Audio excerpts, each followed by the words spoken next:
gining unos, di kinabuhi.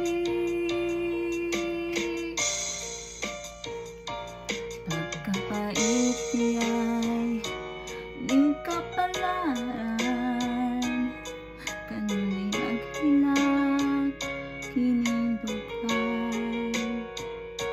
Way kasumbungan sa mga kasakit, linghay-day saksi ni ining tanan.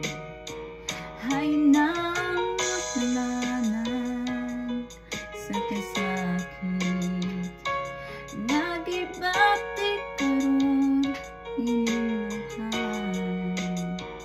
Iltaon hunungan kining unos, di kinabuhi.